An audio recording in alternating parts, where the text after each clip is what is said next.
بسم اللہ الرحمن الرحیم۔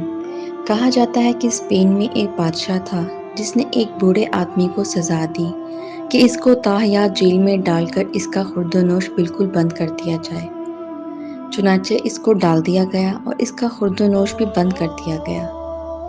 بوڑھے کی ایک ہی بیٹی تھی جس کی خاص درخواست پر بادشاہ نے اس کو اپنے باپ سے ملنے کی اجازت دے دی۔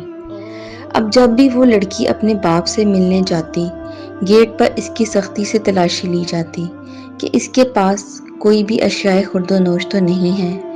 اس کے علاوہ بھی محافظ اور چوکیدار اس کی ملاقات کے دوران چوکس رہتے کہ کسی قسم کی خلاف حاکم بات نہ ہو جائے۔ آہستہ آہستہ بوڑھا آدمی مزید نحیف و کمزور ہونے لگا۔ وہ لاغر ہو کر زمین پر گر جاتا اور پھر اٹھنے کے قابل نہ رہتا۔ اس کے جسم کے اعضاء ایک ایک کر کے اس کا ساتھ چھوڑنے لگے۔ بیٹی دن بدن باپ کو گرتا جاتا دیکھ کر بہت پریشان اور آرزدہ خاطر رہنے لگی۔ اس کو اپنے باپ کی صحت کی فکر کھائی جاتی تھی۔ وہ اس کے لیے کچھ کرنا چاہتی تھی مگر اتنی بے بس تھی کہ کچھ بھی نہیں کر سکتی تھی۔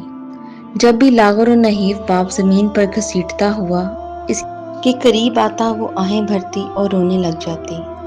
ایک دن لڑکی معمول کے مطابق تیار ہوئی اور اپنی شیرخوار بچی کو گود میں لے کر گھر سے نکلی۔ سارے راستے باپ کی موت کے خوف نے اس کو گھیرے رکھا۔ بالآخر جیل پہنچی، دروازے پر پہنچی اور اپنی چیکنگ کرانے کے بعد اندر گئی۔ باپ سے ملاقات ہوئی۔ باپ تو ایسے جیسے آخری دموں پہ تھا۔ اس کی آنکھیں اشک بار ہو گئیں۔ کچھ بھی سوچے بغیر اپنی چھاتی کو باپ کے منہ سے لگا دیا۔ حرام سوچا نہ حلال، گناہ سمجھا نہ نیکی، دن دیکھا نہ رات، سب باتوں سے بے نیاز ہو کر اور بے خوف و خاطر ہو کر اس نے یہ انوکھا کام کر ڈالا۔ اپنی شیرخوار بچی کا بھی حق بھی نہ آڑے آنے دیا۔ دربانوں کے خوف سے بس نظر پیچھے رکھی اور اپنا کام جلدی جلدی مکمل کیا اور گھر کو چل دی۔ دربانوں اور محافظوں کو اس بات کی حیرت تھی کہ بوڑھا کس طرح جانبر ہو رہا ہے۔ آخر ایک دن ایک دربان نے چپکے سے یہ منظر اپنی آنکھوں سے دیکھ لیا۔ بس پھر کیا تھا، یہ بات بادشاہ سمیت پورے شہر میں جنگل کی آگ کی طرح پھیل گئی۔